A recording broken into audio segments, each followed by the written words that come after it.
I went into that cafe exhausted and convinced my life was already set in stone. One quiet look from a complete stranger made me do something I hadn't done in years. Trust a moment instead of fear. I didn't know her name, her story, or what would follow, only that walking past her would change everything. This is how one ordinary day led me to the life I never thought I'd still find. My name is Peter. I am 32 years old, and I work as a mechanic. I live in a small rented apartment on the edge of the city, not far from the workshop where I spend most of my days. My life is simple and predictable. I wake up early, drink my coffee standing in the kitchen, drive to work, fix other people's cars, and come home tired. I used to think this routine would feel safe forever, but lately it has felt heavy. That day was especially hard. One car problem followed another, my hands smelled of oil, and my head was full of thoughts I couldn't shut off. On my way home, I stopped at a small cafe near my apartment. I had been there many times before. It was quiet, familiar, and no one asked questions. I ordered a coffee and sat down at a corner table. I remember thinking how strange it was that my life looked stable from the outside, yet felt unfinished on the inside. I had been in a serious relationship a few years earlier, one I thought would lead to marriage and children.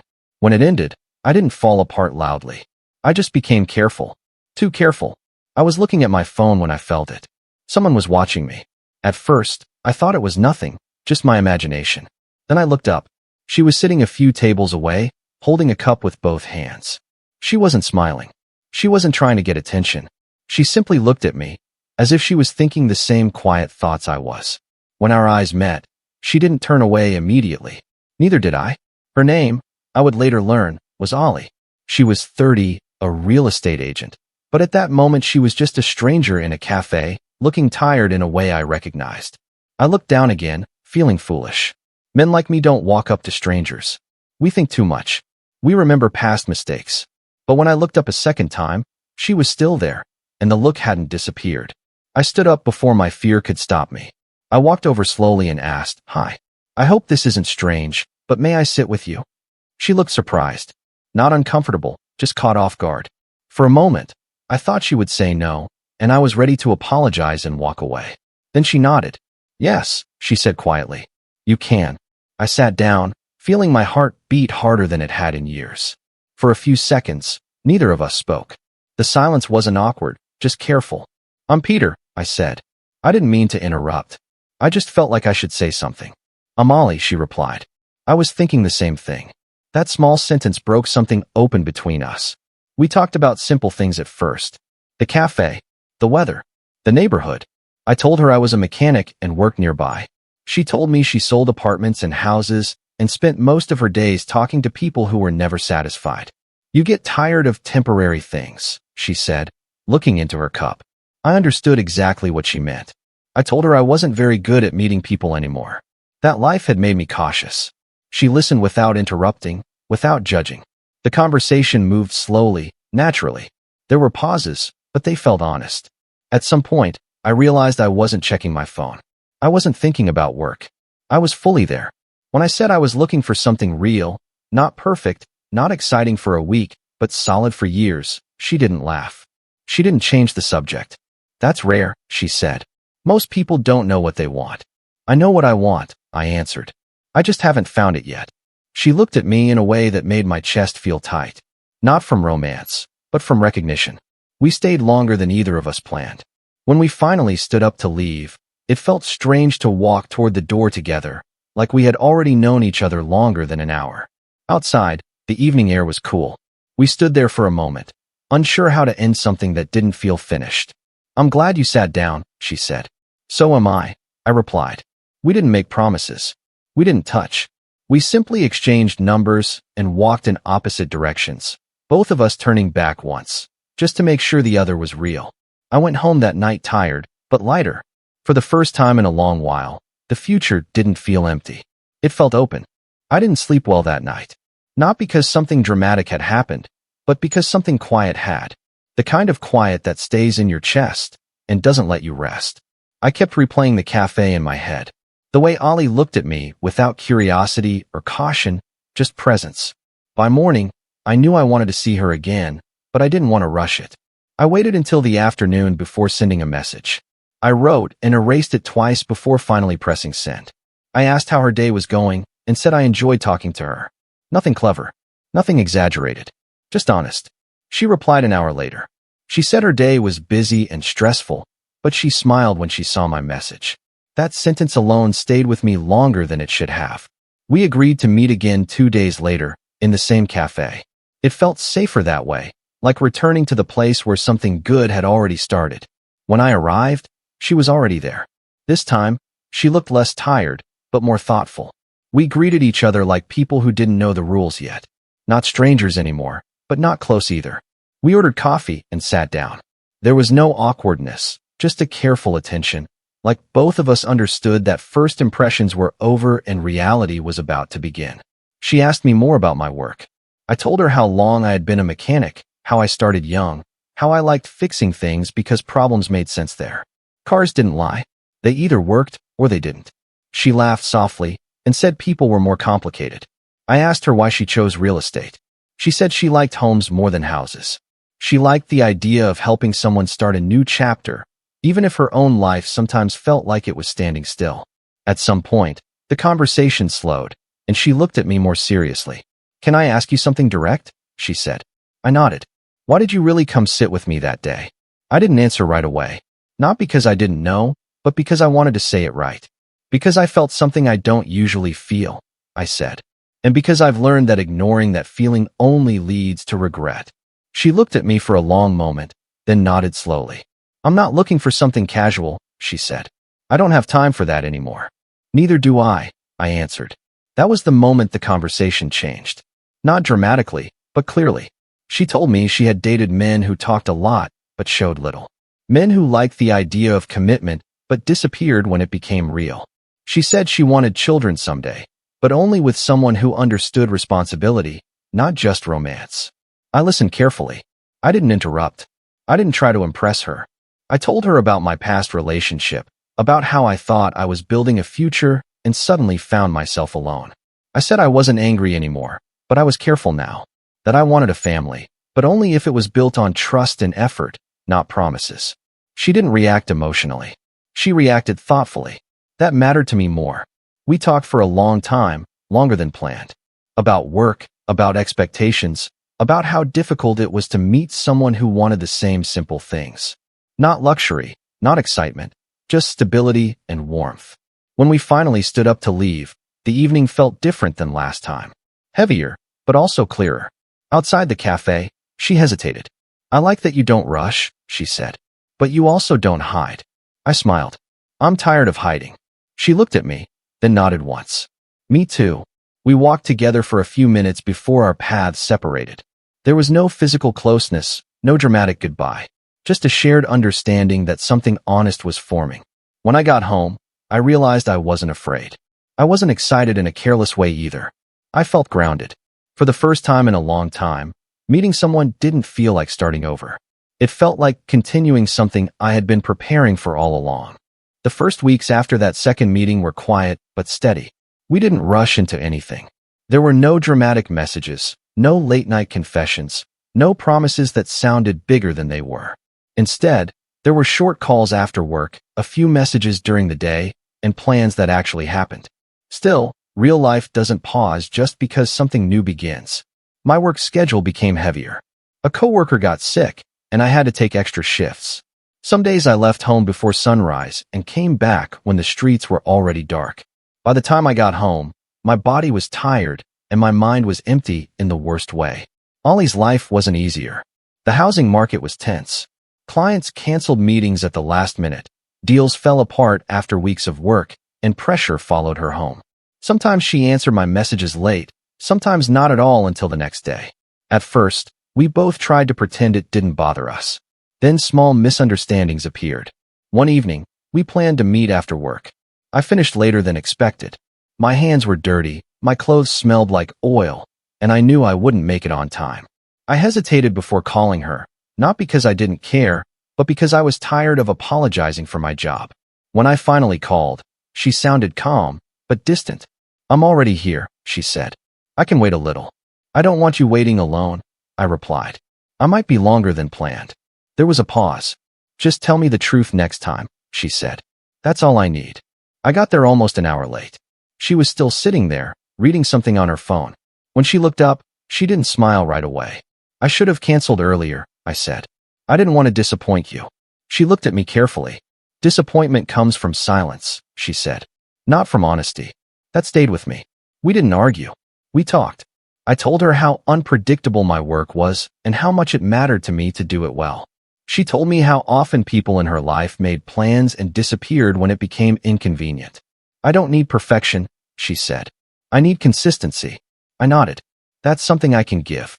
The next weeks tested that promise. There were evenings when we met just to walk for 20 minutes, because that was all the time we had. There were days when messages were short and practical. Still, we didn't disappear from each other's lives. One night, after a particularly long day, I almost canceled our plans. I was exhausted, my back hurt, and all I wanted was sleep. I stood in my kitchen, phone in my hand, ready to send the message. Then I thought of her waiting, not expecting a show, just presence. I washed my hands, changed my shirt, and went anyway. When she opened the door and saw me, she noticed immediately. You look tired, she said. I am, I answered honestly. But I wanted to see you. She didn't hug me. She didn't thank me. She simply stepped aside and let me in. We sat on her couch, not talking much. She made tea. I leaned back and closed my eyes for a moment. You don't have to impress me, she said softly. Just don't disappear. That was the moment I realized how different this felt from past relationships. There was no performance. No pretending to be more than I was. A few days later, it was her turn to struggle. A deal she had worked on for months fell apart. She called me late in the evening, her voice tired, controlled, but heavy. I don't need advice, she said. I just need someone to listen. So I listened. I didn't try to fix it. I didn't tell her it would be fine. I stayed quiet, asked a few simple questions, and let her talk. When she finished, there was a long silence. Thank you, she said finally. Most people talk when I need space. I work with machines, I replied. I've learned that forcing things only makes them worse. She laughed quietly. That night, something settled between us. Not excitement, not passion, but trust. We began talking about fears. Real ones. Mine about failing as a partner again. Hers about choosing someone who wasn't ready for responsibility. I don't want to wake up in 10 years and realize I ignored the signs, she said. I don't want to promise something I can't carry, I answered. There were no dramatic conclusions. Just understanding. One evening, as we walked together after dinner, she stopped and looked at me. This feels real, she said. And real things scare me. They scare me too, I replied. But I don't want to walk away from this. She nodded slowly, then took my hand for the first time. Not tightly, just enough to say she was there. At that moment, I knew this wasn't about chemistry or timing. It was about two people choosing to show up, even when it was inconvenient. And that choice was changing everything. After that first time we held hands, something changed, but not in a dramatic way. It didn't feel like a new beginning. It felt like a quiet decision that didn't need to be announced. We kept seeing each other, still careful, still realistic, but with less distance than before. One evening, I invited Ollie to my apartment. I didn't make a big deal out of it. I simply asked if she wanted to come over after work. She paused for a moment before saying yes, and I understood that pause. Letting someone into your space is never just about walls and furniture. My apartment was small and practical. A narrow hallway, a simple kitchen, a living room with a couch I had owned for years. Nothing impressive. Everything clean. Everything honest. When she walked in, she looked around slowly, not judging, just observing. It feels like you, she said finally. I didn't ask what she meant. I knew. I made us dinner. Nothing special, just something warm and familiar. We sat at the small table, eating and talking about our days. She told me about a difficult client who kept changing their mind. I told her about a car that refused to cooperate no matter how many times I checked it. At some point, the conversation slowed, and the silence felt natural. I want to be clear about something, I said. I'm not in a hurry, but I'm not drifting either. She looked at me attentively. I don't expect perfection, she replied. I just want to know where I stand. You stand with someone who wants a future, I said. Step by step. That was enough for her. We moved to the couch. We didn't sit close right away. We talked about our families. I told her about my parents, about how my father worked hard his whole life and my mother held everything together quietly, about how that shaped my idea of family. She told me about growing up in apartments that never felt permanent, about always being the one who adapted, about realizing, too late sometimes, that she wanted roots, not just movement. I focused on my career for a long time, she said. I told myself there would be time later. And now? I asked. Now I know what I want, she answered. And I don't want to convince someone to want the same. I looked at her and felt a calm certainty I hadn't felt before. You don't have to convince me, I said. That night ended without rush. She left when it felt right. At the door, we stood close, unsure how to say goodbye. I kissed her gently, not to claim anything, just to confirm what was already there. The next weeks brought more clarity. She started leaving small things at my place. A scarf. A book. I didn't ask about it. She didn't explain. It just happened.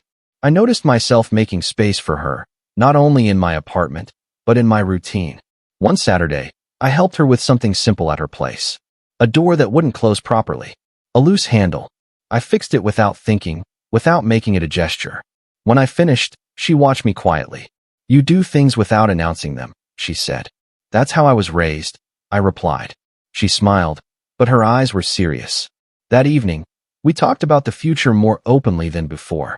Not plans, not timelines, but direction. I want children, she said calmly. Not immediately, but I know it's important to me. I didn't hesitate. I want that too, I said. And I want to be ready for it.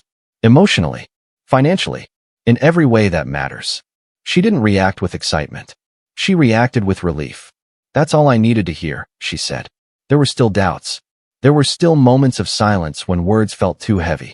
But instead of pulling away, we stayed present. One night, after a long day for both of us, she leaned her head against my shoulder and said, I feel safe with you. That sentence carried more weight than any declaration of love.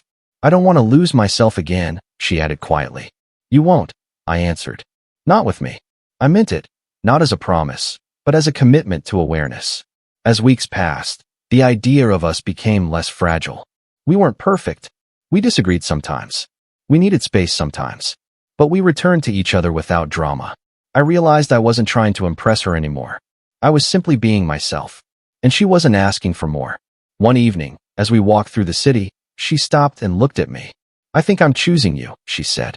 I didn't smile. I didn't joke. I've been choosing you too, I replied. That was it. No applause. No turning point that the world could see. Just two people standing on a quiet street, choosing each other without promises they couldn't keep. And for the first time, that choice felt strong enough to last. Time didn't rush after we chose each other.